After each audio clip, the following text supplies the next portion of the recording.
Y en ese momento el tipo saca un puñal. Tenía 15 días de haber salido de la cárcel. Wow. Y le dice, cuidado, Aular, y él se voltea y le ha metido el puñal en el corazón. Y yo estaba despierta cuando llamaron a mi mamá. No hacía 15 minutos que se había ido mi papá.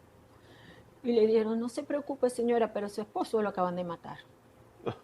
Imagínense, los gritos de mi mamá. Gracias a Dios, al fondo de mi casa vivían mi abuela de parte padre y mis tías. Y bueno, de una vez corrieron y cuando sí, era verdad, habían matado a mi papá. Yo tenía 11 años de edad. Y eso marcó mi historia. Claro. O sea, de allí nace la historia de Judy Aular. Cuando se calma el bullicio de la ciudad y se van apagando las luces de la casa, se enciende la luz del entendimiento. Desde este momento comienza Puerto de Libros, Librería Radiofónica, programa que contiene todos sus elementos tipo A. Puede ser escuchado por niños, niñas y adolescentes sin la supervisión de padres, madres o representantes. Comienza Puerto de Libros, Librería Radiofónica. Bienvenidos a Puerto de Libros, Librería Radiofónica. Les habla Luis Peroso Cervantes, quien todas las noches a través de la Red Nacional de Emisoras Radio Fe y Alegría trae para ustedes este espacio con muchísimo, pero muchísimo cariño, con ganas de llegar a sus hogares con buenos libros, con buena literatura y de vez en cuando con personajes maravillosos que nos inspiran a ser mejores, que nos ayudan a entender que un país se construye de a pedacitos y que cada quien pone su granito de arena para hacer la nueva realidad, la que queremos fundar, la que nos permite tener esperanzas en el futuro. La noche de hoy tenemos con nosotros quizás a la que es la mujer más influyente de todo el estado Zulia, la cabeza de una de las instituciones que son el basamento moral de nuestras sociedades, como son las universidades. Tengo el inmenso honor de compartir con ustedes la voz y la palabra, el pensamiento, y ojalá podamos sacar algunas sonrisas de nuestra rectora de la Universidad del Zulia, la doctora Judith Aular de Durán. Profesora, por favor, dele un saludo a nuestra audiencia aquí en Puerto de Libros, Librería Radiofónica. Un saludo muy cordial por parte, pues, a todos los que nos están escuchando y especialmente darte las gracias a ti, Luis Peroso, por la invitación a compartir con toda esta comunidad que nos está escuchando. Y como siempre te lo he dicho, tú desde que ingresaste a la Facultad de Humanidades y Educación en la Escuela de Letras hasta estos momentos que hemos transitado, siempre hemos compartido muchas anécdotas y vivencias y creo que eres una persona sumamente preparada para asumir muchos retos, no solo en nuestra institución como profesor de la universidad, sino en todas las partes donde tú llegues, porque tienes una influencia y una preparación extraordinaria. Te Profesora, felicito por todas tus actividades que has realizado. gracias, profesora. Muchísimas gracias por siempre sus generosos comentarios. Profe, hoy queremos hablar de su vida. Queremos Sí. hablar de esos valores que se dan en el hogar, por supuesto, y que permiten construir una carrera como la suya, que ha sido sin duda de servicio, porque si nos vamos a su carrera base, usted es licenciada en educación y solamente el hecho de querer educar ya es dedicarse la vida a servir. Pero a mí me gustaría saber dónde vivía la familia Aular, en qué hogar nació Judith y cómo eran sus padres. No conocemos el nombre de sus padres, no conocemos ese, ese semillero que tantos frutos le ha dado a nuestra universidad y al país. Bueno, yo nací el 2 de diciembre de 1952. Mi madre, Elvia Rosa Urdaneta de Aular. Y mi padre, Julio Antonio Aular. Mis padres, te digo, yo nací en la misma casa, en la primera casa de la urbanización Urdaneta, recién inaugurada, porque casualmente ese día hubo toque de queda porque mataron al presidente. Y mi mamá, pues me tuvo en la casa. Así que nací en la primera casa de la urbanización Urdaneta, donde me crié. No, ahí habrá que hacer el buceo. Profe, y esa vinculación, me parece muy interesante la fecha en la que usted nace, además la casualidad terrible del Sí. asesinato de Delgado Chalbó, pero su padre, ¿qué posición tenía frente a la que se estaba abriendo como la dictadura de Pérez Jiménez? ¿Fue perseguido político, trabajó por la libertad o era más bien una persona que intentaba no meterse en esos problemas? No, no, no, mi padre era un gran luchador y creo que yo aprendí mucho, fíjate que la situación, porque él fue segundo comandante de la policía cuando hubo la dictadura. Y yo estaba chiquitica, tenía 3 años, algo así. Y yo recuerdo todo lo que pasó en esa época, porque yo no sé, yo recuerdo los militares que iban a mi casa, yo recuerdo como si fuera hoy, cuando tocaban a las 2 de la mañana, gente que buscaba la democracia en el país y le tocaban a mi papá y le decían, Aular, me acaban de meter a mi hijo preso, ayúdame. Mi papá salía a esa hora a sacar a un joven que estaba luchando por la democracia y lo sacaba de la cárcel antes de que los fueran a castigar porque los maltrataban mucho en esa época. Y yo viví en esos momentos que yo no sé cómo mi mente los recuerda, porque tendría 1 año, 2 años, algo así. Y recuerdo que los dueños de la empresa que hacía las corras para los militares fueron los padrinos de una de mis hermanas, padrinos de bautizo de mis hermanas, y mi mamá las llamaba la comadre y el compadre, y yo siempre los llamaba la comadre y el compadre.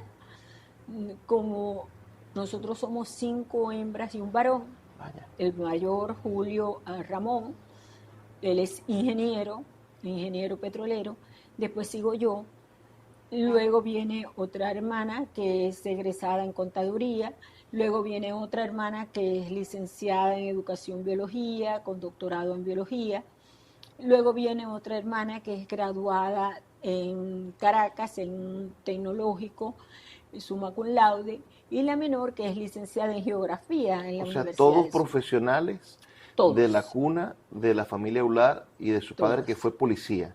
Él fue segundo comandante de la policía. Cuando cae la dictadura, a mi papá lo metieron preso. Lo metieron preso porque imagínate. Había sido funcionario de los... Claro. Y lo metieron preso y al día siguiente lo soltaron. Porque las mismas personas que habían tomado de todo eso le debían muchos favores, porque mi papá sacaba a toda esa gente que torturaban y tal, lo sacaba, porque él era la persona que tenían prácticamente como infiltrada dentro de los cuerpos policiales para que ayudara a sacar a todas estas personas y escondía también a otras.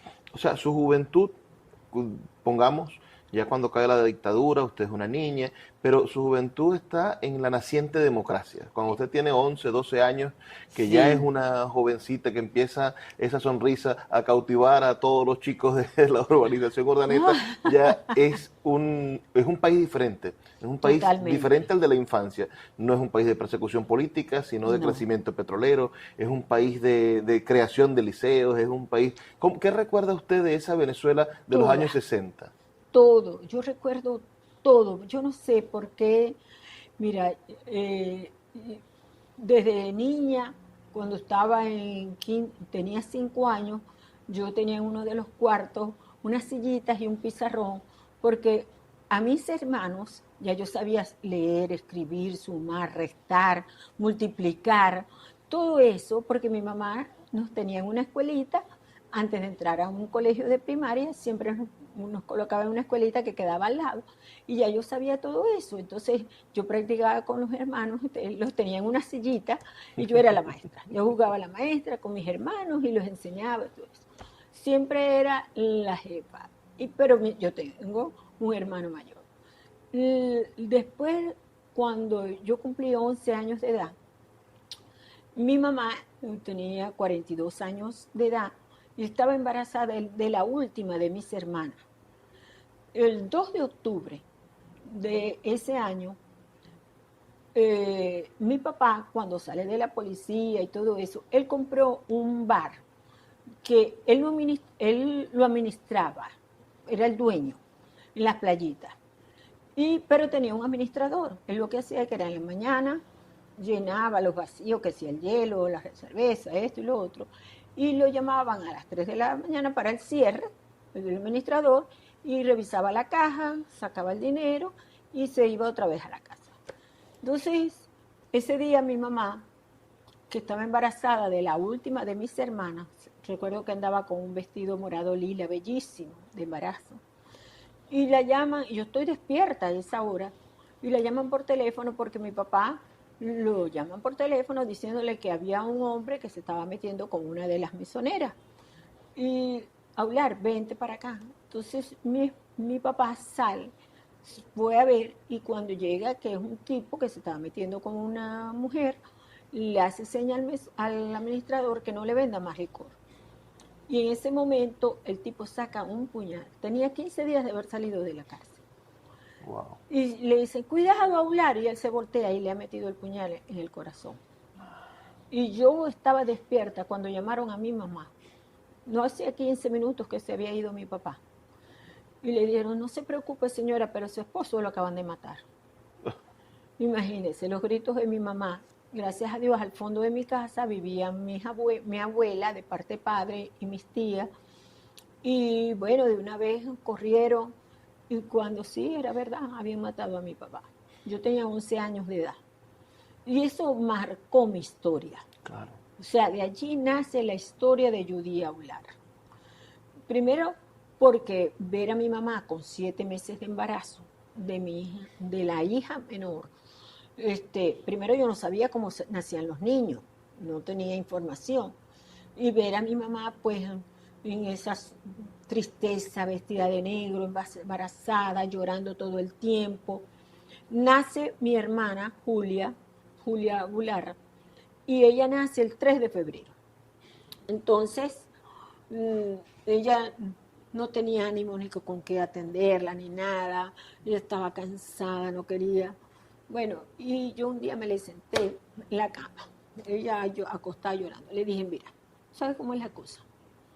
Ve, me vas a enseñar a cocinar. Te levantas y me vas a enseñar a cocinar. Yo quiero saber cómo se hace el arroz, se prende el horno, porque era de gas, peligroso. Cómo se hace el bistec, cómo se hacen las sopas, las caraotas. Yo quiero aprender a cocinar y me vas a enseñar a usar la chaca-chaca. La chaca-chaca era la lavadora, porque en esa época no existían la lavadora automática ni secadora. Y me vas a enseñar a planchar. Eso sí, yo te voy a ayudar a criar a todos mis hermanos. Todos, yo los voy a cuidar y te voy a ayudar. Yo no soy tu hija, yo soy tu amiga, tu hermana, y vamos a criar y a levantar esta casa. Yo te voy a ayudar en todo, pero eso sí, con una condición. Mi mamá tenía 42 años y era bellísima. No quiero más hombres en esta casa, porque yo relacionaba hombre más hijos. Claro. Entonces, si tenía otro papá, iban a venir más muchachos. Le dije, con esa condición. Y ella me juró, me dijo, vamos, mi amor, yo me comprometo a eso. Yo no vi más pantalones en mi casa. Mi mamá cumplió la promesa y yo cumplí la mía. Vamos a hacer una pequeña pausa, rectora. Son solamente 2 minutos para escuchar los mensajes de Radio Fe y Alegría. Y ya volvemos más con esta entrevista donde estamos descubriendo a la Judy Aular de Durán humana, a esta mujer que además le ha dado tanto al Zulia a través de su labor académica y su persistencia. Porque yo lo he dicho ya en otros sitios públicamente, la Universidad del Zulia le debe a Judith mantener sus puertas abiertas, que como Atlas ha impedido que la crisis, cierre nuestra aula magna. Escuchas Puerto de Libros con el poeta Luis Peroso Cervantes. Síguenos en Twitter e Instagram como @Librería Radio. This episode is brought to you by Amazon. The holidays are here, and you know what that means. It's time to get your friends and family the gifts they deserve. Take the stress out of shopping with Amazon's great deals and low prices on a huge range of items from toys to tech and much more. Whoever you're gifting for, Amazon has great prices on everything you need this holiday season. Shop early holiday deals now. Seguimos en Puerto de Libros, Librería Radiofónica, esta noche entrevistando a nuestra rectora de la Universidad del Zulia, una mujer que ha dado ejemplo de constancia, de perseverancia y sobre todo de inteligencia, porque además de ser una estupenda académica, matemática, con reconocimientos científicos nacionales como el premio Andrés Bello, tanto en ciencias aplicadas como en ciencias sociales, ha sido también un ejemplo de la gerencia pública desde la mujer. Vivimos en un país machista, hay que ser sinceros. Es un país que esconde cierto dejo de misoginia en algún momento, y poco a poco la labor de gerentes públicos como Judy Aulard de Durán han ido demostrando y han ido desconstruyendo esos terribles mitos y esas prácticas de exclusión que fueron desarrollando durante el siglo XX. El siglo XXI tiene a mujeres como Judith que han hecho y han dado ejemplos de que sí se puede, y que en las manos de una mujer, una organización como la Universidad del Zulia, bueno, es sin duda una organización exitosa. Usted es la segunda mujer rectora de la Universidad del Zulia. En más de 100 años de historia que tiene nuestra universidad, es verdaderamente una minoría histórica, pero ha demostrado usted, doctora, que es el momento justo para que una mujer dirija los destinos de nuestra universidad. Pero me gustaría hablar de su bachillerato. Si ese periodo de la juventud es tan fundamental. Usted es profesora en matemáticas y el objetivo principal de esa formación es dar clases en el bachillerato, en la educación media venezolana. Evidentemente sabemos que usted también pasó por allí, además de todos los alumnos que ha tenido en las aulas universitarias. En algún momento fue profesora del Liceo Carrachuelo Parra Pérez, si no me informé mal. Pero entonces, háblenos un poco de qué profesor de matemáticas lo inspiró, porque tuvo que haber algún profesor de matemáticas que usted dijera, a mí me gustaría enseñar los sistemas de ecuaciones como hace este profesor o esta profesora. A mí me gustaría explicar lo fundamental de los números a las próximas generaciones. ¿Y por qué matemáticas? Bueno, tú sabes que yo estudié la primaria en el colegio Rafael Urdaneta. Y la directora del colegio era la profesora María de Queipo. La profesora María de Queipo era amiga de mi mamá. Y yo estudié mi primaria allí en el colegio. Yo le he hecho bromas siempre, porque cuando yo casualmente fui decana, ella era mi directora de extensión. Y yo siempre que la veo, tenemos una excelente amistad, ella y sus hijos. Yo siempre le digo que ella mandaba más que yo cuando yo era decana. Esa experiencia nos quedó porque ella fue mi maestra en primaria. Cuando llego yo estudié el primer año en el colegio, en el Liceo Lozada, que me quedaba cerquita, en La Pomona. Pero luego el Liceo Lozada lo trasladaron para Los Aticos y ahí se quedó el Liceo Coquibacoa. Entonces empecé a estudiar en el Liceo Coquibacoa y siempre en segundo año de bachillerato a mí me encantaban las matemáticas. Y para mí las matemáticas eran como jugar. Y me inspiró creo que era de apellido Duarte, mi profesor de matemática de segundo año. Me encantaban las matemáticas, siempre. Para mí era un juego era jugar. Mis dos cerebros funcionaban al mismo tiempo, haciendo operaciones matemáticas, pero a la vez yo puedo hacer operaciones matemáticas y puedo conversar contigo, puedo hacer otra cosa, puedo hacer tres cosas al mismo tiempo y a la vez puedo hacer operaciones matemáticas. Me di cuenta desde el segundo año de bachillerato.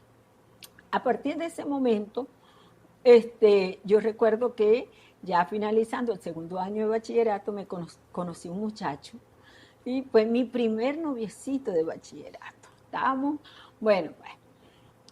jovencita, yo tendría que 12 años, algo así. Era un noviecito y mi hermano mayor, siempre mi mamá como yo le ayudé a criar a todos mis hermanos, siempre hicimos un acuerdo que si yo tenía clases en las mañanas, ella se quedaba en las mañanas y yo me quedaba. Ella salía a trabajar en las tardes, ella se puso a vender baticas de casa, se convirtió en una turca, porque ella tenía un Volkswagen nuevecito que le había comprado mi papá. Así que ella se convirtió en una turca, vendiendo cosas, ella cañadera, se iba para la cañada, tenía su clientela de toda su familia, y yo me quedaba en la casa cuidando a todos mis hermanos, y si el turno era de tarde, a mí me quedaba toda la mañana, y cuando ella llegaba ya el almuerzo estaba listo, la casa limpia, los niños todos bañados, yo lavaba los platos y después me iba al liceo a oír clases. Siempre hicimos el dúo dinámico, nosotras dos, y atendíamos la casa y a todos los niños. Hasta me tocó sentarme toda una tarde, sacarle piojos a mis hermanos, y así, siempre cuidando de ellos. Y mi hermano era muy tremendo, aunque sea el mayor, pero entonces yo le decía, Julio, tú me vas al supermercado Victoria y me compras tanto de carne, tanto de... Imagínate, 20 plátanos por un bolívar en esa época. Entonces, pero mi mamá era me cuidaba mucho. Yo he sido una mujer bendecida por Dios, porque he tenido el afecto de mi familia y me cuidan demasiado, ¿no? Entonces, Judy no puede salir, Julito tiene que cuidar a Judy. Yo tenía que ir para el liceo y llegar y del liceo con mi hermano. Y él era el tremendo, era demasiado tremendo y yo era quien tenía que cuidarlo. Es más, cuando mandaban a hacer trabajo yo tenía que hacer el mío y el de él. Entonces él se acostumbró que siempre yo tenía mentira, yo era quien lo cuidaba para que no se metiera en problemas, porque yo no me daba cuenta, yo toda la vida he sido así y todavía a mi edad. Yo tenía muchos enamorados y entonces él a todos les decía cuñado. ¿Y dónde está Julito? Allá en el cafetín con los cuñados, porque le brindaban el desayuno y tal. Así que él hacía fiesta con los cuñados. Y yo no me daba cuenta, yo no lo percibía, nunca lo he percibido. Entonces, pero Julito, yo no podía llegar sin Julito, yo no podía salir con Julito. Yo me levantaba a las 6 de la mañana y 6:45 ya estaba lista. Y a esa hora se levantaba él. Ay, Dios mío. Dios, y cuando llegábamos al 5º año de bachillerato, la clase era de física y teníamos un profesor que era de Los Ángeles, era muy terrible. Y entonces cuando yo llegaba me asomaba y le decía, ¿puedo entrar, profesor? Y atrás tenía la cola de todo lo que llegaba a entrar, porque si yo entraba, ellos entraban. Y yo decía, Dios mío, ¿qué voy a hacer con Julito? Yo no me calo más esto. Y mi novio era también muy posesivo. Entonces, imagínense, las amigas tenían que ir a mi casa. Yo no podía salir para ninguna parte. Estaba acostumbrada a que, yo me acostumbré a que tenía que cuidar la casa, tenía que proteger a los hermanos, tenía que hacer las cosas y tal.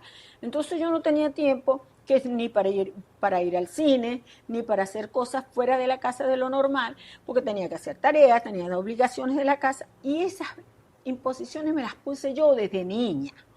Yo veo ahora, después de la distancia, que no fue mi madre, fui yo misma que me las puse. Entonces, llegó un momento en 5º año de bachillerato que mamá nos preguntó, ¿qué van a estudiar? Entonces yo dije, bueno, yo voy a estudiar ingeniería química, porque yo tramé algo.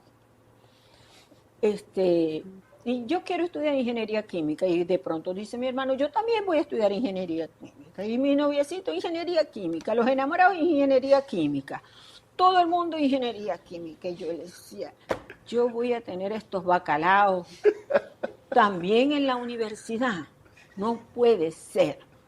Y yo me quedé tranquila. La universidad en aquella época acostumbraba que el estudiante que quería estudiar una carrera, ellos abrían una semana, de lunes a viernes, hasta las 12 del día del viernes.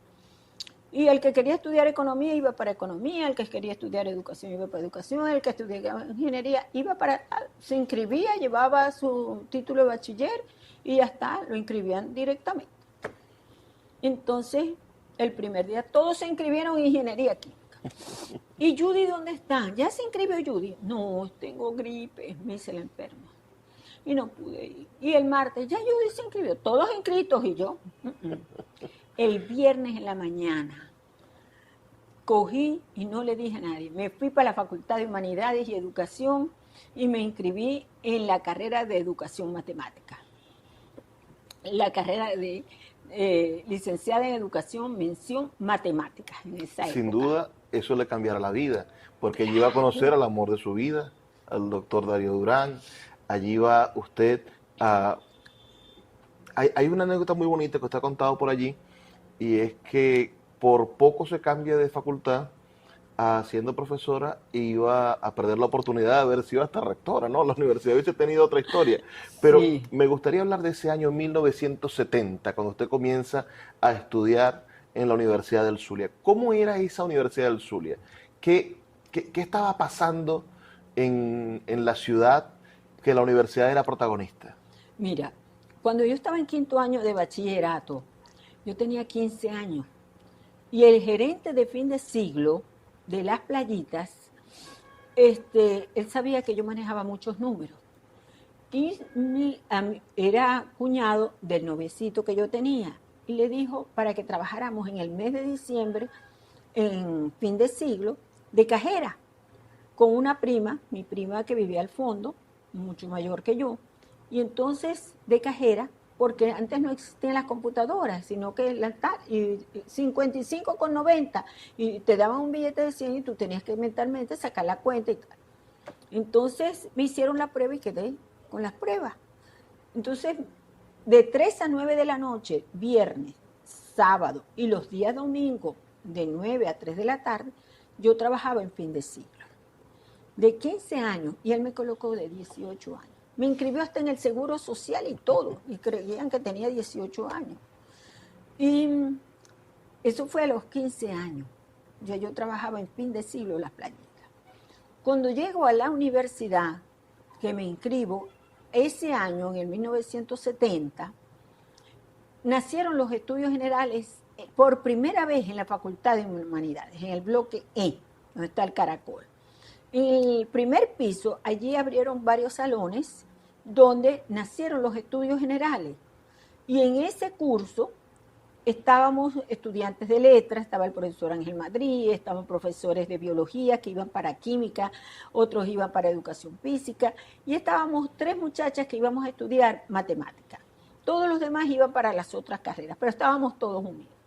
Y vimos allí Matemática 1, que me dio una profesora extraordinaria, la profesora Fredefin Nava, y me dio Matemática 1 y Matemática 2 en el año 70.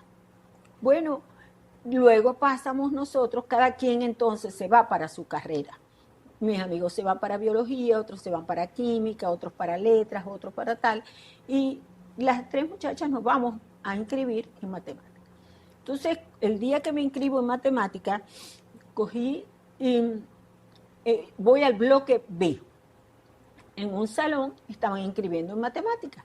Entonces, cuando veo en el presidio a un profesor sentado enflusado en un pupitre, dando unas planillitas, y las muchachas se quedan en la puerta. Y yo entro, pido la planilla, lleno mi formulario, escojo el turno de la mañana, porque había de la mañana y el turno de la noche. Entonces yo escojo el turno de la mañana.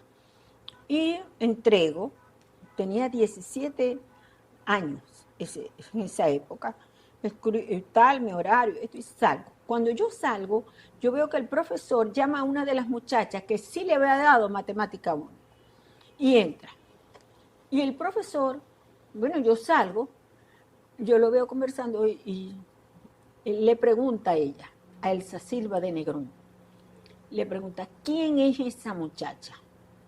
Y yo, Darío. Él venía de un divorcio y se suponía que tenía una novia en la misma universidad. Entonces, no te vas a meter con ella, ve que ella es muy jovencita y tiene novio. Dice él, sí me gusta esa muchacha. O sea que sí existe el amor a primera vista. Vamos a hacer otra pausa, profe, de 2 minutos para escuchar los mensajes de Radio Fe y Alegría, y a la vuelta nos cuenta cuando usted le dio el sí al profesor Darío Durán.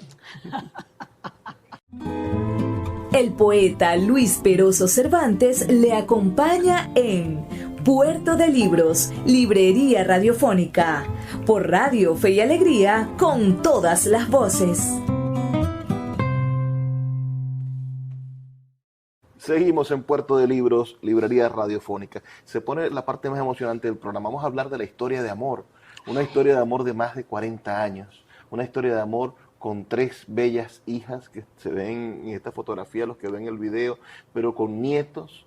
Y además, una historia de amor que le hizo tanto bien a la universidad. El doctor Darío Durán fue decano también de la facultad. Y yo imagino, usted que fue decana en algún momento, sabe lo importante que es tener una pareja que te apoye en una responsabilidad tan grande como esa.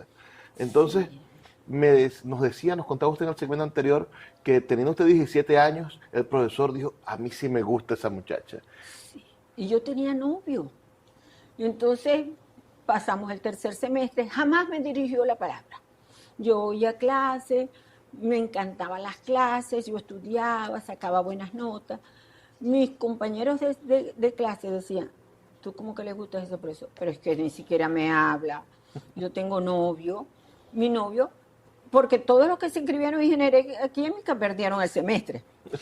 Todos los demás, unos fueron para medicinas, otros fueron para ingeniería de petróleo. Mi hermano se fue para petróleo, perdió el semestre por estarse inscribiendo en ingeniería química. Otros se fueron para economía, mi novio se fue para economía y así, todos perdieron el semestre. La única que se quedó en humanidades fui yo. Entonces, nada, yo hacía mis cosas y quedamos 3 muchachas en el curso que vivíamos cerca. Una de Machí, que es Nilva, que vivía en mi casa, y otra que vivía como a 2 cuadras de mi casa, que estudiamos bachillerato también juntas. Entonces, nosotras teníamos un horario, el horario de la mañana, y pasó cálculo 1, o sea, el tercer semestre, pasó el cuarto semestre. Cuando llegamos al quinto semestre, el profesor Darío Durán era muy amigo del doctor Ernesto Batistela, que era el director de la Escuela de Filosofía, un profesor de Argentina, muy reconocido a nivel mundial. Yo siempre lo veía, por ejemplo, en mi salón de clase, porque yo tuve clases siempre en el bloque E, y yo veía al doctor Batistela que se asomaba por la ventanita y me miraba. ¿Qué me estará mirando? Bueno, cuando un día saliendo, íbamos por deporte, las 3 muchachas, porque agarrábamos taxi, yo me iba y me venía en los buses de la universidad, estaba nuevecito. Mi mamá me dejaba en las playitas y ahí agarraba el bus de la universidad que me dejaba en Humanidades. Pero a la avenida nos veníamos nosotros, porque dependiendo de la hora, salíamos por deporte hasta Maicaíto, las 3 agarrábamos un carro hasta el centro, y del centro me dejaban toda la puerta de mi casa. Entonces un día él sabía mi horario y él cogía siempre las últimas horas de la mañana y nos sacó más temprano. Entonces teníamos 2 horas con él y nomás que nos dio 1 hora. Y salimos las 3 muchachas caminando por deporte. Cuando vemos el carro de él, muchachas, ¿para dónde van? Yo ni le hablaba, le temblaba. Las muchachas, no, profe, vamos para Marcaíto a coger un carrito allí. Móntense, que yo las llevo. Me montan a mí adelante y ellas 2 atrás. Llegamos a Marcaíto, profesor, déjenos aquí. ¿Para dónde van ustedes? No, nosotros vamos para casa de Judy, porque allá nos quedamos nosotros con su mamá y tal y cual. Bueno, yo las llevo, no tengo nada que hacer. Lo que quería era saber a dónde vivía. Y yo aquello, bueno, pues seria, y las 2 muchachas atrás, porque aquel respeto, bueno, de un profesor universitario, que íbamos a conocer nosotros. Bueno, cuando llegamos a mi casa, mi mamá está regando el frente, ¿no? Y entonces él dice, ¿y quién es esa señora? Yo le digo, ella es mi mamá, profesor. Se ha bajado como un águila, se bajó corriendo. No dio tiempo de que a nosotros nos diera tiempo de bajar. Mucho gusto, señora, ¿cómo está? Yo soy profesor de la universidad. Mi mamá nunca había visto un profesor de la universidad. ¿Cómo va a ser? ¿Y usted es profesor de mi hija? Sí, yo soy profesor de matemática de su hija. Ay, mucho gusto. Y él le dice, ¿me puede dar un vasito de agua? Lo que quería era entrar. Nosotras tres nomás que nos mirábamos.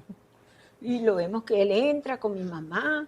Y mi mamá le dice, yo siempre espero a mi santa, porque ella me llamaba así, mi santa, yo siempre la espero con una maltica fría. ¿Quién le gusta la malta? ¿Cómo no? Y cuando lo veo que se sienta, porque la cocina era grandísima, ella conversando con mi mamá como si fueran amigos de toda la vida, y nosotras tres aquí mirando aquel panorama, y nos mirábamos así. Él sentado se tomó su maltica, conversando con mi mamá de lo más tranquilo, y cuando veo que le dice, ay, muchas gracias, mamá Elvia. Nosotros así. Y ella le dice, cuando quiera una maltica fría, usted pasa por aquí, que yo siempre tengo maltas en la nevera. Me encanta la maltica. Y se para y dice, hasta luego, jovencitas. Y se va. Bueno, ya él había averiguado todo de mi persona. Sabía que tenía novio, que mi novio iba a las 7 y se iba a las 9. Y se sentaba en la sala de mi casa en un mueble. Me hacía la visita y luego él se iba. Bueno, él se aparecía a las 7:30 de la noche. Buenas noches, buenas noches. Mamá Elvia viene por una maltica. Iba directo a la cocina y se tomaba su malta. Y después de regreso se sentaba en un mueble a conversar con nosotros. Y entonces me decía mi novio, ¿y ese tipo quién es? Mira, profesor, tal. A lo que se iba, mi novio empezaba a pelear. Ese tipo está enamorado tuyo, que yo no sé qué más. Y yo, no, si él es 13 años mayor que yo, acaba de terminar un divorcio. Él no está enamorado de mí. Yo no lo veía enamorado de mí porque nunca había tenido algo conmigo, nunca. Entonces, no, eso no es verdad. Y yo lo negaba, y mi novio, ese tipo está enamorado tuyo. Y cumplo los 18 años y ese tipo está enamorado tuyo. Y que yo no sé qué más, qué tal, qué cual. Yo, Dios mío de la vida. Cuando llegó un momento en que cuando cumplí años, el 2 de diciembre, mi novio feliz porque había comprado un ramo de rosas color vino, inmenso. Y él iba, bueno, no trabajaba, pero había hecho el esfuerzo. El esfuerzo. Cuando llega a la casa, consigue 2 ramos del mismo tamaño, del mismo color y de la misma floristería. Uno en la sala y otro en el comedor. Otro del profesor Darío Durán. Bueno, el disgusto que él agarró. Al otro día me dijo, ve, él o yo. Yo no vengo más a tu casa hasta que él, ese señor, tú no le dejes un parado, no venga más nunca a visitarnos. Y prácticamente yo le dije, va, pues me votó sin yo tener razón, como yo le voy a decir que a él, si yo nunca he conversado con el profesor Darío, nada por el estilo. Bueno, nada, como hacía yo, él se va. Y la hermana menor de mi mamá era joven, mi tía Flor. Entonces, él no hallaba cómo hacer. Es cuando se entera que mi novio se fue, bueno, como está Judy, que yo no sé qué más, y se empieza a acercar, y nos invita a pasar el 24 en su casa con sus padres y todo lo demás. Fuimos a pasar el 24 en su casa, y mi tía, él no hallaba cómo hacer porque yo no estaba acostumbrada a ir a discotecas, no conocía las discotecas, no conocía nada. Entonces, mi tía, la única forma de que me dejaran salir era con mi tía. Le ha buscado un novio a mi tía. Le buscó un novio a mi tía. Entonces, la primera vez fuimos al cine. Después, entonces, como a los meses, por fin fuimos para una discoteca y mi novio, bravo, ya va, todavía el tipo, bravo. Y entonces, en una discoteca nos dimos un besito así, bailando apretadito, y nos dimos unos besitos. Cuando yo veo que al día siguiente se aparece en mi casa, que quería hablar con mi mamá. Fue cuando nacieron los colegios universitarios en todo el país. Estaba Rafael Mesa, Emilio Ferreira, Ramón Casas y García. Estaban, y yo tenía 19 años, ya tenía 19 años. Entonces él va a hablar con mi mamá, sin decirme a mí que él se quería casar conmigo. Y yo, pero bueno, está loco si ni siquiera me lo ha pedido a mí. ¿Y quién le ha dicho que yo me quiero casar? De 19 años. Bueno, cuando fue a hablar con mi mamá lo insultó, le dijo de todo, que yo no estaba embarazada, que yo no tal, que cómo me iba a casar si yo estaba, a mí me faltaban todavía 2 años para terminar mi carrera, que yo no, se fue. Fúrico. Yo decía, ay, qué alivio, si yo no me quiero casar. ¿Quién le ha dicho a este que yo me quiero casar? Entonces no, continuó con la cuestión de que él se quería casar, porque lo que yo no sabía era que en julio él tenía que irse para Caracas a formar los matemáticos. Se iba Mesa, Emilio Ferreira, Ramón Casa, todos, porque ellos tenían que formar los nuevos ingresos de los colegios universitarios, de los tecnológicos de Caracas y de los TEC. Entonces, él se tenía que ir como que era el 20 de julio. Y él dice, yo no, y son 2 meses. Dice, si la dejo aquí 2 meses, viene la novia y me la quita. Entonces, nada, planificó todo en abril, para que entonces, nada, le cayó a mamá, la invitó para unas fiestas, todo el mundo conspirando para que ella, bueno, se le arrodilló, les dijo que sí, que yo no iba a perder nunca un semestre en la universidad, que yo me iba a graduar, que él me iba a apoyar en todo. Él le brindó todo y le prometió a mi madre y le juró que yo me iba a graduar en la universidad. Ese era el propósito más importante de mi mamá. Bueno, y ella le dijo, como mi hija no está embarazada, así que bueno, te voy a dejar, como tú te vas en julio, el 21 de julio.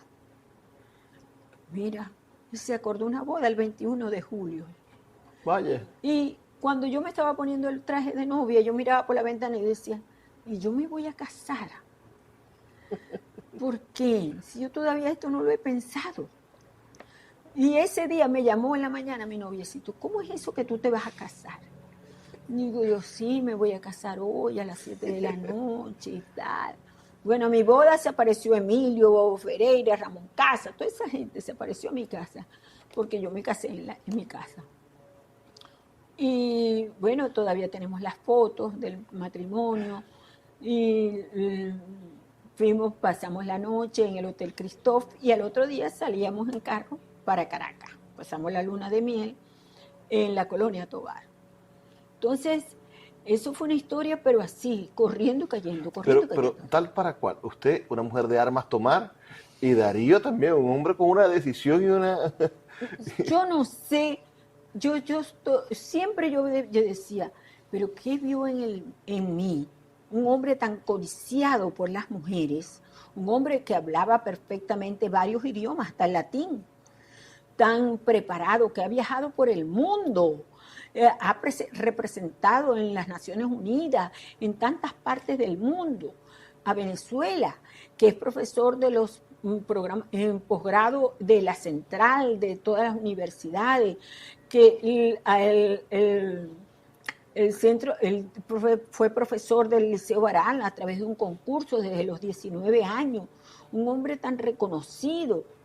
¿Qué se fijó en mí? ¿Por qué yo? Si yo vengo de la urbanización Urdaneta.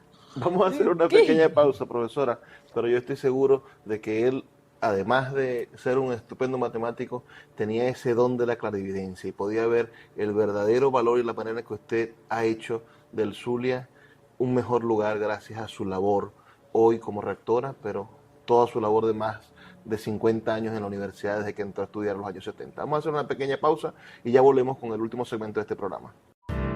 Escuchas Puerto de Libros con el poeta Luis Peroso Cervantes. Síguenos en Twitter e Instagram como @Librería Radio. Seguimos en Puerto de Libros, Librería Radiofónica, esta noche conversando y conociendo esta maravillosa historia de vida de Judith Aular de Durán. El profesor Darío ya no nos acompaña, pero la profesora sigue llevando su apellido de casada con muchísimo honor, con orgullo, porque ciertamente el profesor Darío tenía un sentido del humor espectacular. Sí. Todo el mundo que lo conoció recuerda su carcajada, pero tenía una carcajada maravillosa. Usted salió embarazada siendo estudiante. Sí, señor. Y como estudiante, siendo estudiante, daba clase en el liceo, daba clase en un liceo toda la mañana. Tenía que cuidar a sus hijas bebés y al mismo tiempo, con todo y eso, sacó usted su licenciatura y en el año 1975 se gradúa en marzo como licenciada en matemáticas y a finales de ese año 75 ingresa como profesora universitaria. A dedicación exclusiva. Es asombroso darnos cuenta de que la suya es una historia de superación, una historia de tener un objetivo claro en la vida y no ponerse excusas, sino trabajo, trabajo y más trabajo. ¿Dónde saca energía Judy Audar de Durán? Mira, yo tenía una energía muy alta, muy grande, quizás por la experiencia de crear 6 hermanos, ¿no? 5 hermanos.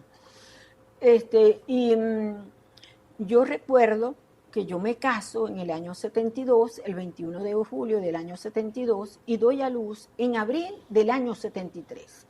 9 meses después, cuando yo me casé, mi tía me dice, Judy, vamos para que te tome las pastillas, porque yo me casé el 21 y el 14 a mí me vino la menstruación.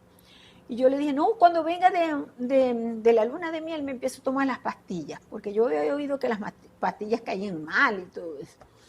Y entonces, no me vino mal la menstruación. 9 meses después nació Dariela, mi hija mayor. Dariela Judith Durán Audar. Dariela, mi hija mayor. Pero a los 15 días de nacida le detectan estenosis pilórica, es decir, la que se comunica del estómago con el intestino, y la leche que tomaba, al tomarla, se tomaba ella desesperada del tetero, pero hacía un vómito que llegaba a la pared. Wow. Entonces, a los 15 días, su pediatra era el doctor Régulo Pachano. Cuando la llevo al pediatra, que me empiezan a tocar, porque es muy difícil determinar cuando es estenosis pilórica, porque se siente duro, la operaron. Su médico, su cirujano fue el doctor Darío Montiel Villasmil. Y nosotros, él se volvió loco buscando los mejores cirujanos y pediatras. Era el doctor Régulo Pachano, que era mi pediatra. El doctor Darío Montiel. Para los que no saben, Régulo Pachano fue rector también de la Universidad del Zulia. Pero para mí era mi pediatra, porque yo no conocía al rector, pero conocía a mi pediatra.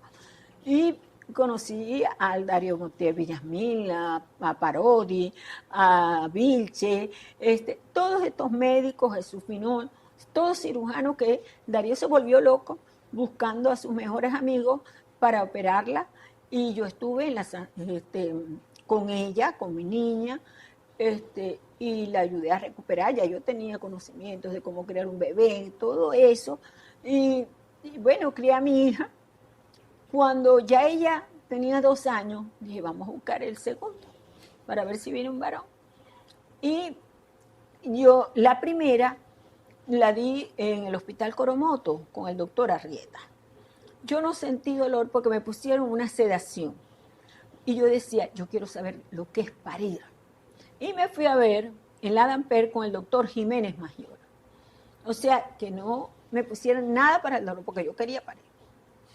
Bueno, y viene Elvita, la de aquí, y se dieron cuenta el día anterior que la niña no estaba en buena posición, sino que venía de cara.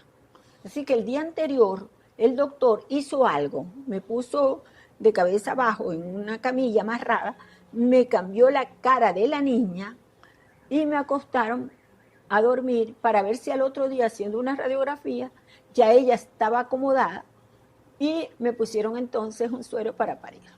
Desde las 7 de la mañana hasta las 7 de la noche, con dolores de parto y sin un sedante.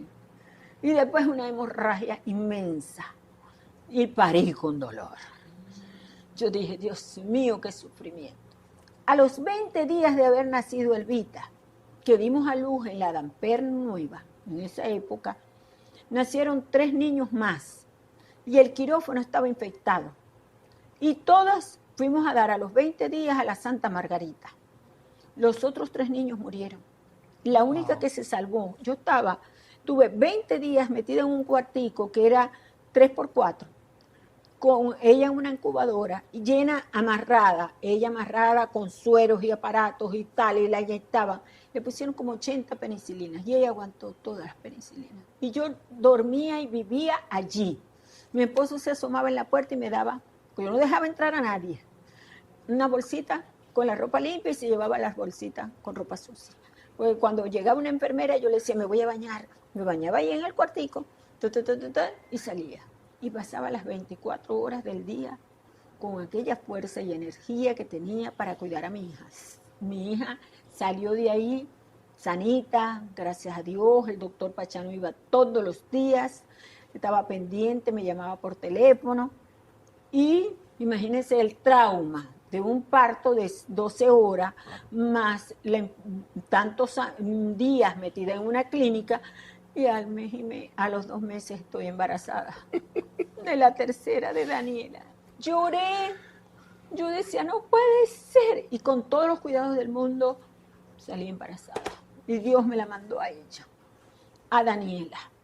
Di a luz un año. Esta nació el 12 de agosto y esta nació el 16 de agosto del año siguiente.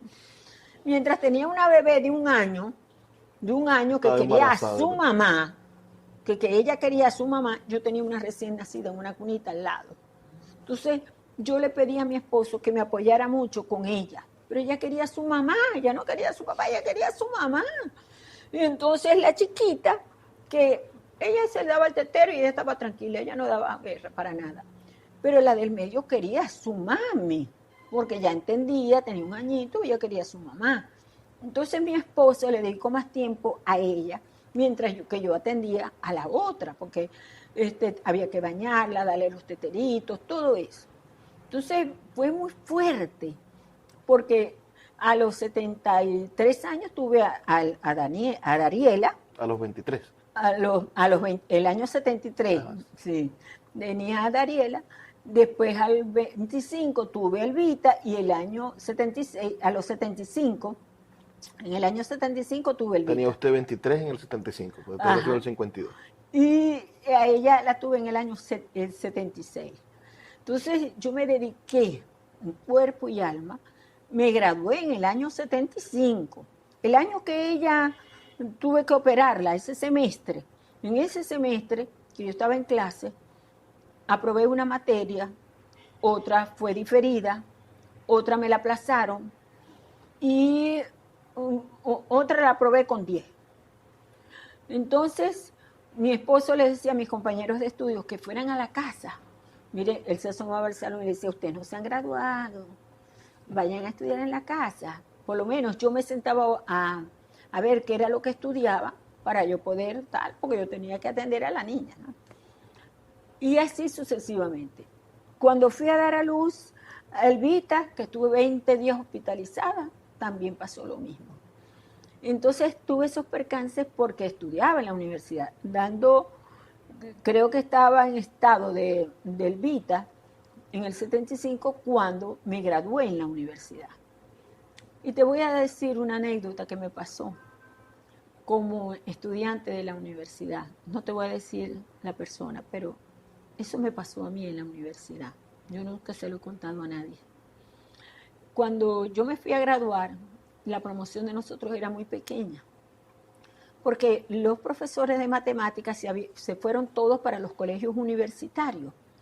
Y a los 19 años, a mí me dan 36 horas de clase en el Caracciolo Parra Pérez, de 19 años, dando física de 4º año de bachillerato. Entonces me cambio para el turno nocturno. Entonces, imagínate, de los 19 años yo daba clases de la mañana, en el Caracciolo. En un liceo, porque 36 horas 36. son 6 cursos, 7 cursos, algo así, bueno, una cosa. Estabas full. El profesor Reine Castro, el director del posgrado de Humanidades, fue mi alumno. O sea que más o menos tenían mi edad los que estudiaban en el Caracciolo conmigo y me tiraban pedacitos de tiza, cositas de avioncitos y todo, dando clases. Era muy joven, 19 años. Entonces,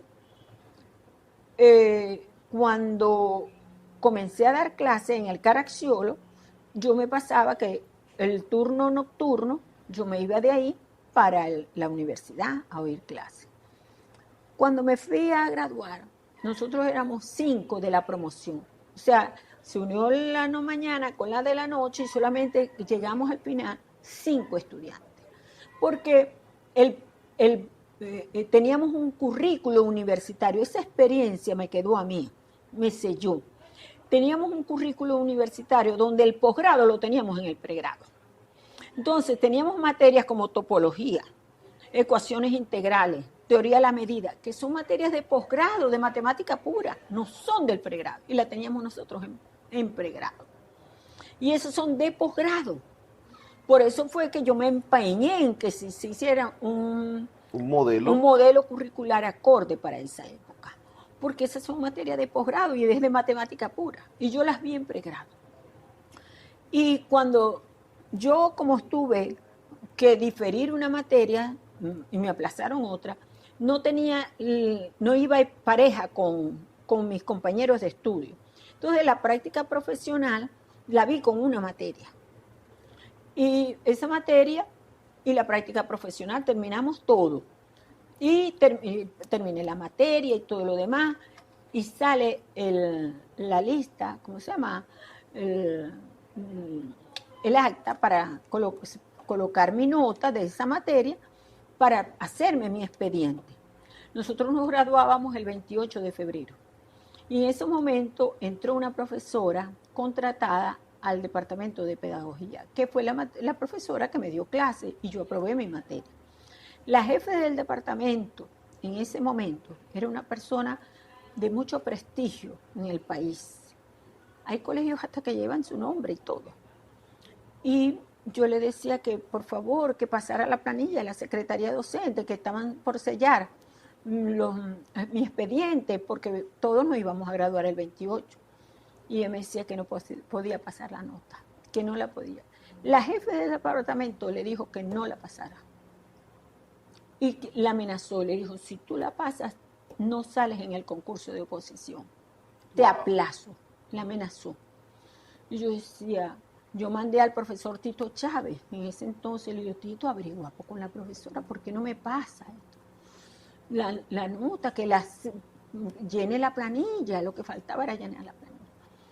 La profesora llorando, en los escañitos que están debajo del caracol, del bloque, le dijo que no me podía pasar la planilla, porque la jefe del departamento la había amenazado. Y le había dicho que si la pasaba, no iba yo a aprobar el concurso de oposición, esa profesora. Y ella le preguntó, ¿por qué? ¿Qué te hizo la muchacha? Me decía, a mí nada. ¿Y ella conoce a la profesora? Tampoco. El problema es que el profesor Darío Durán es amigo del profesor Emilio Pereira, y el profesor Emilio Pereira y ella habían tenido un problema. Y pagué yo los platos rotos. Usted ha luchado, profesora, y no me pude graduar por hacer una universidad más transparente. Sí, señor. Usted ha creado estrategias intelectualmente pensadas, primero para el ingreso de los jóvenes. Usted es autora de las políticas universitarias, del modelo de ingreso para universitario, cuando en los años 90 inscribirse en la universidad era una travesía. Es decir, yo logré salir todavía en aquellas listas que sacaba el periódico La Verdad de las cédulas chiquiticas, y había muchísima gente que quedaba como población flotante, que no podía entrar a la universidad. Hoy la Universidad Judy Aguilar de Durán está buscando a los estudiantes para darles cupo. En aquel momento eran las colas de los estudiantes en el rectorado viejo pidiendo un cupo, pidiendo una oportunidad para salir de abajo, porque la universidad nos ayuda a crecer, ¿no? Sí. Pero usted generó primero las políticas de ingreso para el API indígena, para las personas con discapacidad, para las personas que tenían bajos ingresos, para poderlos ayudar.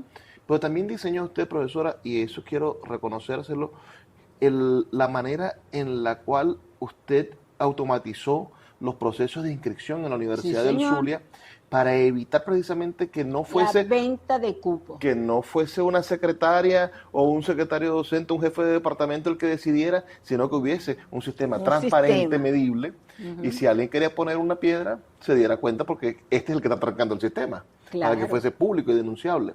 Usted ha hecho de la universidad un lugar mejor, pero a mí me conmueve el hecho de que usted no hizo su posgrado sino hasta los años 90, porque crió a Sí. sus hijas y aún así, después de cumplir con el rol de madre, usted dijo, bueno, me toca ahora terminar mi rol de profesora universitaria.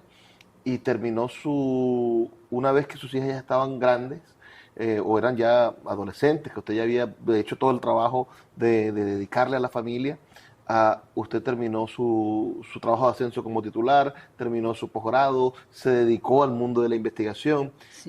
¿Cómo la vida de Judy ha ido cambiando? En los años 70, la Judy madre, la que conforma una familia; en los años 80, dedicada al proceso de apoyar también al profesor Darío y de desarrollar. El profesor Darío fue decano en los años 80, ¿verdad? En el año 84, 89, 84, 87, quizás yo viví la vida muy rápido, porque en el año 84, 87 mi esposo fue decano. Estaba la doctora Idamis García, de decana de la Facultad de Ciencias Jurídicas, estaba Chinco Ferrer, de rector. Entonces yo, como era la esposa de Darío, yo iba a todas las actividades de ellos. Cuando vino el Papa Juan Pablo II, cuando se hacían los eventos académicos, las fiestas, el compartir, cuando estaba, o sea, viví la época del rector Pachano. Yo entré a la universidad con Lombardi cuando fue decano de la Facultad de Humanidades. O sea, viví una vida muy rápida en comparación con mis otros compañeros y por mi edad. Por ejemplo, mi esposo, cuando él se lanzó para decano, yo vivía en un penthouse allá en Valle Claro, y yo ese día, un sábado, me acuerdo que yo me levanté tempranito, tenía los aires prendidos, tenía pasapalos y tal, Y me decía mi esposo, ¿y tú qué estás haciendo? ¿Tenés alguna visita hoy?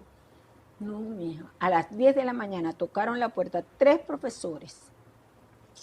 Uno era Rayo Olivares, otro era García Díaz y otro profesor más, para proponerle a Darío de que él fuera el decano de la Facultad de Humanidades y Educación.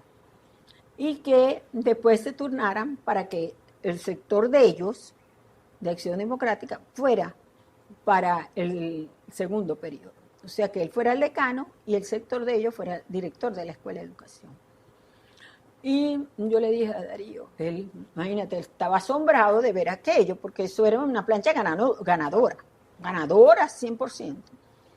Fueron 3 candidatos y a él le faltó un voto para ganar en primera vuelta. Ah, broma. Sí. Y los otros 2 renunciaron, entonces él fue solo para la segunda vuelta. Pero yo le dije a él, tu jefe de campaña soy yo. Nadie me dio las manos, pero yo fui la persona que le llevó la campaña a él. Números, quién votaba, quién no votaba, qué tal, qué grupo, esto, lo otro, formando un comando de campaña. Estaba Alfredo Márquez, estaba Rayo Olivares, tal, pero detrás del hombre siempre estuve yo, organizando todo. Cuando yo lo veía a él triste porque tenía problemas en la universidad y tal y que cual, yo inmediatamente los llamaba a los amigos. Hey, señores, Darío está un poquito depre. Tengo parrilla hoy en la noche, whiskycito. Así que, bueno, iban todos. Y un día, Emilio Ferreira, en la cocina, estaban todos comiendo esto y lo otro, y Darío estaba feliz. Me dice, mira, carajita, ven acá. Te estoy observando. ¿Usted cree que yo, imagínate, psicólogo con PhD en psicología? Yo te estoy observando. Ve, de todos los que estamos aquí, la más inteligente soy vos. Yo, sí, echa la loca, habéis hecho lo que te ha dado la gana y habéis planificado todo lo que habéis hecho y nos tenés aquí toditos comiendo la mano. Ve que te estoy observando. Tenéis un futuro inmenso en la universidad. Eso fue en el año 84, 85. Cuando él fue decano de la universidad, de la Facultad de Humanidades, él se levantaba y tenía ya la ropa lista, o sea, la corbata, la ropa interior, todo en la cama. Yo los sábados me levantaba a las 7 de la mañana, iba y lavaba su carro, lo llenaba de gasolina, y iba por el mío, lavaba gasolina, iba al supermercado, compraba todas las compras de la semana y todo listo, el almuerzo, la comida. Yo me encargué de mi casa esos 3 años para todo. Él no tenía sino que trabajar. hasta la comida, y la ropa, todo listo. Y antes nos pagaban con un voucher. Un voucher en administración, un papelito blanco y tal. Bueno, yo falsificaba la firma de él, porque él me decía que él no tenía tiempo de utilizar, que le diera yo una mesada. Así que yo falsificaba su firma y autorizó para que me entregaran el cheque y lo metí al banco a mi cuenta.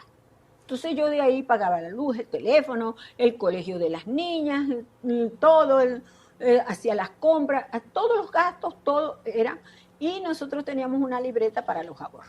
Y eso era organizado. Y su mesada. Lo más que se preocupaba de que su mesada. Más nada. Cuando él sale del decanato, que hay otro electo que debe asumir el 1 de octubre, yo en septiembre le dije, a partir de ahora, tú te vas a hacer cargo de tu cuenta. Y en tu lista tú vas a pagar A, B, C y D. Y yo hago A, B, C y D. Y de esta parte, tú tienes que depositar en la cuenta de ahorro tanto y yo deposito en la cuenta de ahorro tanto. El primer día que él agarró el voucher y fue al banco, le devolvieron el cheque, porque esa no era la firma. Y él dice, ¿cómo que no es mi firma? Y tuvo que firmar delante de ellos con la cédula en mano y todo lo demás para que le pagara.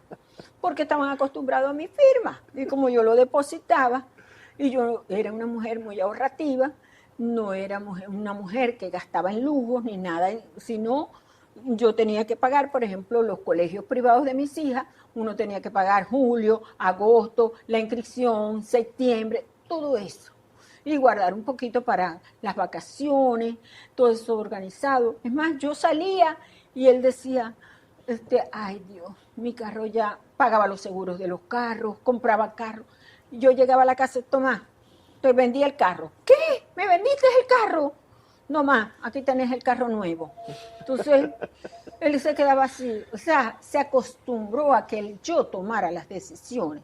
Una vez en la cocina de mi casa, mi hija menor le pregunta, ay papi, ella estudiaba arquitectura, conocí a una profesora bellísima, me dijeron que había sido novia tuya cuando tú estudiabas en la universidad y que yo no sé qué más, es bellísima.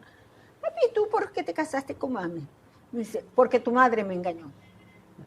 Sí, y yo oyendo desde la sala, sí, ella me hizo creer que era tranquilita, que ella era chévere, que era tal, que la iba a moldar yo a mi manera de ser, que iba a hacer la carga con ella, y sacó las espuelas. Y entonces aquí me ve cocinando y aprendiendo a cocinar. Entonces, esas son anécdotas de nuestra vida. Es culpa de él por andar apurado, ¿verdad? No le dio tiempo de conocerla bien. Es que yo tomaba decisiones. Yo no tenía que estarle preguntando qué voy a hacer a Ave. Él confiaba 100% en mí. Y cuando decidí hacer el posgrado en la Facultad de Ingeniería, yo en la Facultad de Ingeniería estaba Nelson Molero de decano y estaba yo ya coordinando una maestría en matemática, mención docencia, que era nueva. Pero yo hacía investigación, fui fundadora del Centro de Investigación de Matemática Aplicada, hice mi posgrado, ya publicaba en Japón, en Estados Unidos, publiqué un trabajo en la mejor universidad de Japón, en la Universidad de Nihon, donde los chinos y los matemáticos estaban desesperados tratando de solucionar un problema de matemática, de ecuaciones diferenciales, y me llamó mi tutor, que era de la India, un hindú, me dijo, yo creo que con lo que hiciste tú para tu tesis de posgrado y con lo que estás trabajando en este momento, a lo mejor tú puedes resolver ese problema. Y estuve un mes, día y noche, trabajando y resolví el problema. Cuando me aparecí fue con una carpeta, revíselo para ver si esta es la solución. Me dijo, Judy, es la solución del problema. Y lo mandamos a la Universidad de Dijon, a la revista de cálculo fraccional, y los chinos y los japoneses se quedaron con las ganas. 1500 años sin resolver ese problema matemático. Y me dio la oportunidad de publicarlo. Y sale en todas partes y se utiliza en las universidades, en las facultades de ingeniería, porque tiene aplicaciones en circuitos eléctricos, en química y en todas las áreas. Entonces, pero pasó algo muy importante que yo te quiero. Yo tenía tanta vinculación con ingeniería, porque daba clase en posgrado, en pregrado, hacía investigación y daba las clases en humanidades, pero salía corriendo para ingeniería. El decano no sabía que yo estaba haciendo eso, que era el profesor Alfredo Márquez. Y Nelson Molero, que era el decano de ingeniería, me dice, ay, Judy, vente a estudiar, a trabajar aquí, yo te necesito para que te quedes en el posgrado, asesores, esto y lo otro. Y me encantaba estar allá, porque esa era, lo que yo quería hacer era investigadora. Y él cogió y me dio la disponibilidad, habló con Alfredo Márquez, y Alfredo me dice, mira, Nelson me dice que te vas a trasladar para allá. Sí, Alfredo. Bueno, tráeme la carta de Nelson ya firmada y tal, y yo te firmo la mía. Bueno, un día me paro yo, preciosa, me arreglo y todo, y me dice mi esposo que me ve tan alegre, me dice, ¿y tú para dónde vas? Yo le dije, ay, Darío, se me había olvidado decirte, me voy a cambiar de facultad, me voy de humanidades para ingeniería. ¿Qué? Pero ¿y por qué no me habías dicho? Se me había olvidado, Darío. Entonces, ven acá, siéntate un momentico aquí conmigo. Porque él nunca me prohibía cosas, pero él tenía una visión y una forma de expresarte que te abría el campo. Me dice, tú sabes una cosa, tú eres licenciada en educación, mención, matemática, tú no eres ingeniero. Así tengas un posgrado en la Facultad de Ingeniería. Tú, aparte de ser directora del ciclo básico, tú jamás vas a ser decana de la Facultad de Ingeniería. Y yo no quiero ser decana. Yo lo que quiero es trabajar en investigación. Pero ¿y por qué no lo sigues haciendo como lo estás haciendo ahora? Das las clases en humanidades y haces la investigación allá en el centro de investigación y publicas allá. Pero no tienes que irte de humanidades, porque tú no sabes el día de mañana si tú llegas a ser decana de la Facultad de Humanidades. Año 94.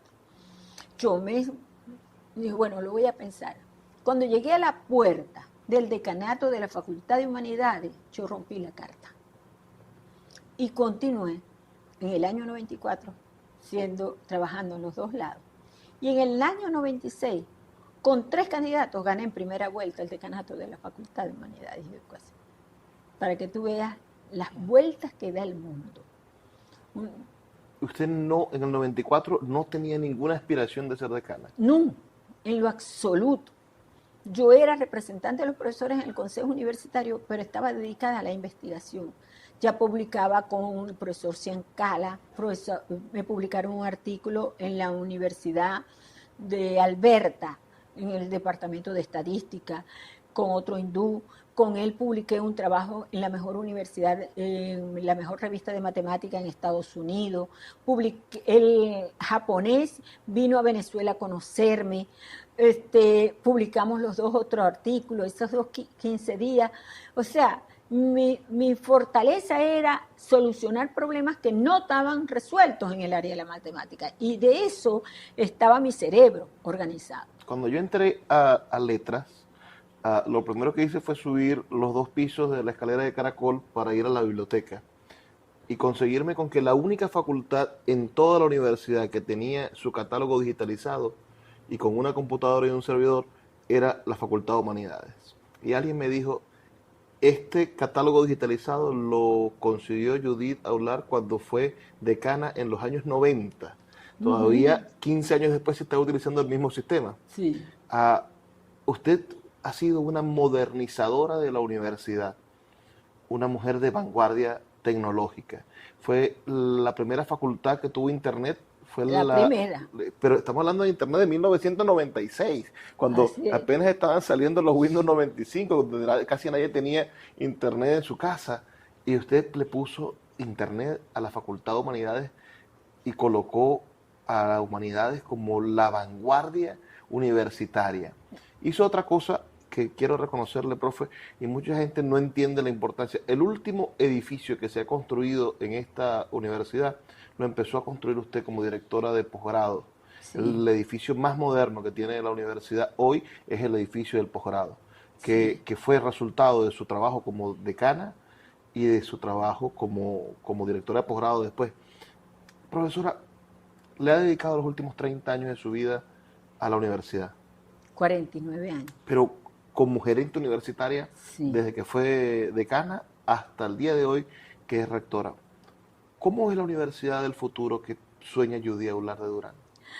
Yo sueño, por cierto, tengo que entregar hoy una comunicación con soportes, porque el día 26 es el aniversario del hospital clínico y van a enterrar una cápsula ese día dentro de las actividades del aniversario y la van a abrir en el 2044. Y entonces varias personalidades del estado Zulia van a llevar cómo ven sus instituciones para el 2044. Y la mía, como rectora de la Universidad del Zulia. Yo veo a la Universidad del Zulia para el futuro con un desarrollo muy amplio en todas sus carreras con el uso de la inteligencia artificial. Eso no lo para nadie, y tiene que ser de avanzada en todas las áreas. Además de ser una universidad que sea con un currículo totalmente flexible, que si tú estás estudiando la carrera de letras, tú puedas decir y organizar tu currículo universitario de acuerdo a tus preferencias, no de acuerdo a una carrera cerrada, como la que tenemos en los actuales momentos, que te dicen, estas son las unidades curriculares de tu carrera, estas son tantas electivas, esto no, que tengas tú unas materias básicas, pero las demás, a lo mejor de la Escuela de Letras, tú digas, bueno, a mí me interesa conocer de la Facultad Experimental de Arte tales y tales materias, y tú mismo puedas tener ese currículo flexible, amplio, bien sea por programas o por proyectos, porque hay universidades en el mundo, por ejemplo Harvard, que desarrolla carreras de acuerdo a proyectos que paga la empresa privada para el desarrollo. Bueno, así sean programas o proyectos, tú tengas la oportunidad de crear tu propio programa curricular.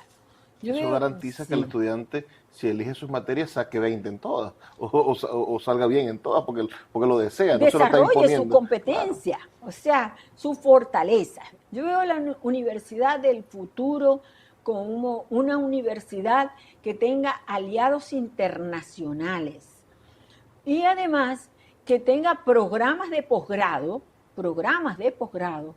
amplios totalmente y que sea interdisciplinaria, con varias disciplinas, que no sea cerrado, que sea solamente, que me digan, no, es el programa de posgrado del doctorado en ciencias humanas y que además que lo de humanidades. No, que sea interdisciplinario, donde sean varias disciplinas que ofrezcan ese programa y donde participen varias facultades y universidades. O sea, que no sea un currículo cerrado ni programa cerrado. Yo lo veo más bien amplio. Entonces yo veo la universidad del futuro sustentable también y sostenible, porque papá gobierno, la experiencia que tenemos en este momento es que los presupuestos no alcanzan y hemos tenido que desarrollar políticas para autofinanciarnos.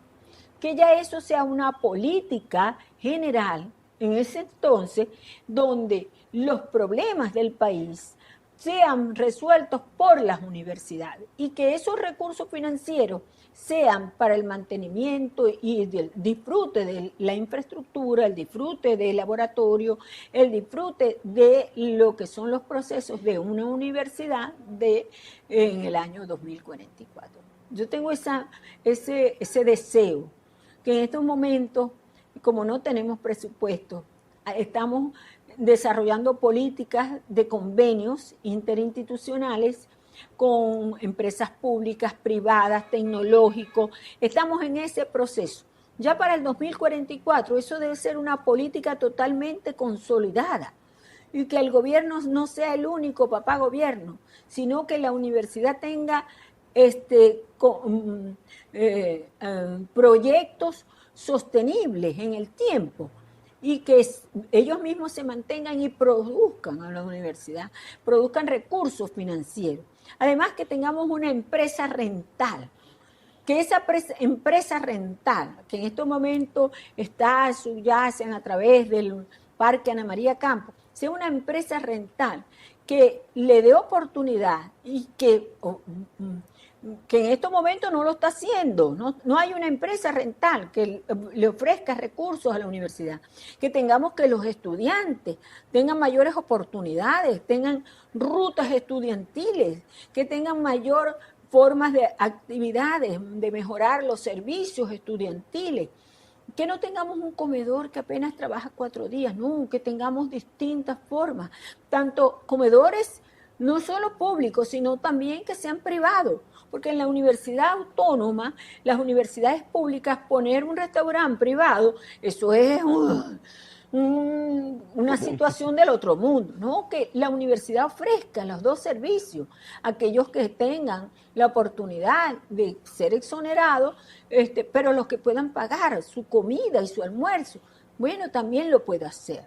Esas son ofertas académicas que en el año 44 deben tener la universidad, porque no solo se pueden tener puros servicios públicos, porque así como nosotros decimos que la Constitución dice que en estos momentos, artículos 102 y 103, que es gratuita hasta el pregrado universitario y habla sobre los derechos como ser humano, los derechos también tenemos que cumplir con nuestro deber. Y nuestro deber como estudiante, como profesor, como personal administrativo, esos deberes los debemos cumplir. ¿Cuáles van a ser nuestros deberes? Atender la universidad, nuestros espacios, el horario de trabajo, cumplir con el deber de ayudar a la universidad.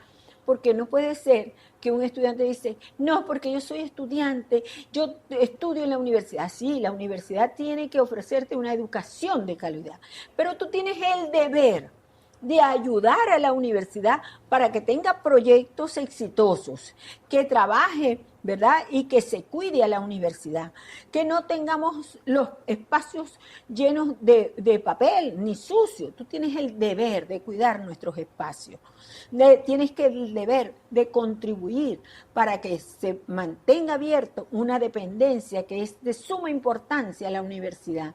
Y entonces tenemos nuestros derechos, pero también tenemos que cumplir con nuestros deberes. Doctora, para cerrar, la última pregunta. En la Universidad del Zulia parece que los rectores, cuando ya dejan de ser rectores, se jubilan y no vuelven otra vez a pasar por aquí.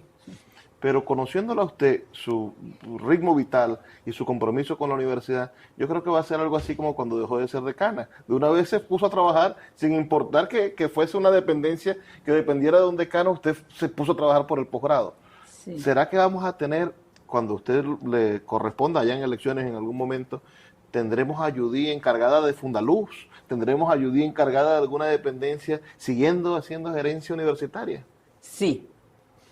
Y te digo que tengo ofertas de trabajo en varias instituciones privadas, pero yo voy a estar donde la universidad me necesite. No me importa si no es cargo si no es un cargo gerencial de alto nivel. No, donde la universidad me necesite, yo voy a estar, porque he pasado por todas las instancias. Yo trabajé 3 años en la cárcel de Sabaneta, y trabajé con los presos, trabajé gratis también la primera vez que vino la Universidad Nacional Abierta hace más de 25 años, 30 años aquí al Zulia.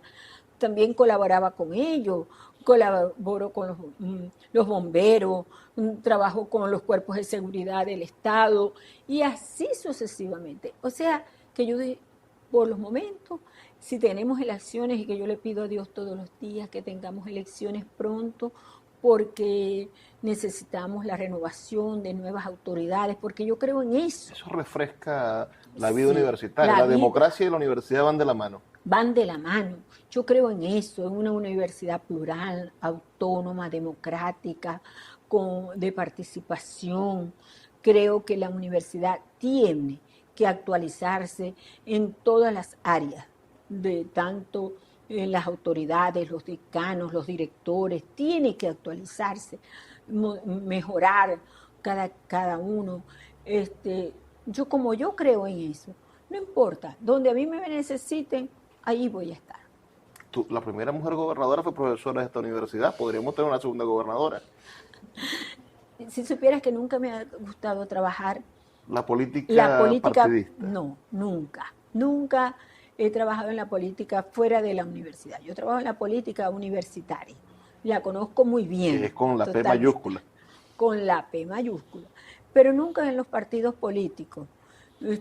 Nunca he trabajado con los partidos políticos porque como yo soy muy respetuosa de la institucionalidad, de la universidad, yo tengo que trabajar con todos los sectores políticos, amarillos, rojos, verdes, blancos, azules, con todos los sectores políticos tengo que trabajar. Tanto así que desde el 2004 hasta la fecha yo entro a un Consejo Nacional de Universidades. ¿Cuántos ministros no han pasado? Y he tenido buenas, excelentes relaciones con todos los ministros, pero es institucional. Yo me manejo de manera institucional. Tú no me vas a saber nunca haciéndole promoción a un partido político, a un gobernante. No, no. ¿Por qué? Porque la universidad es una institución. Y como tal lo dice la Constitución de la República Bolivariana de Venezuela, es una universidad autónoma y democrática y plural. Y yo soy muy respetuosa de la Constitución y de sus leyes.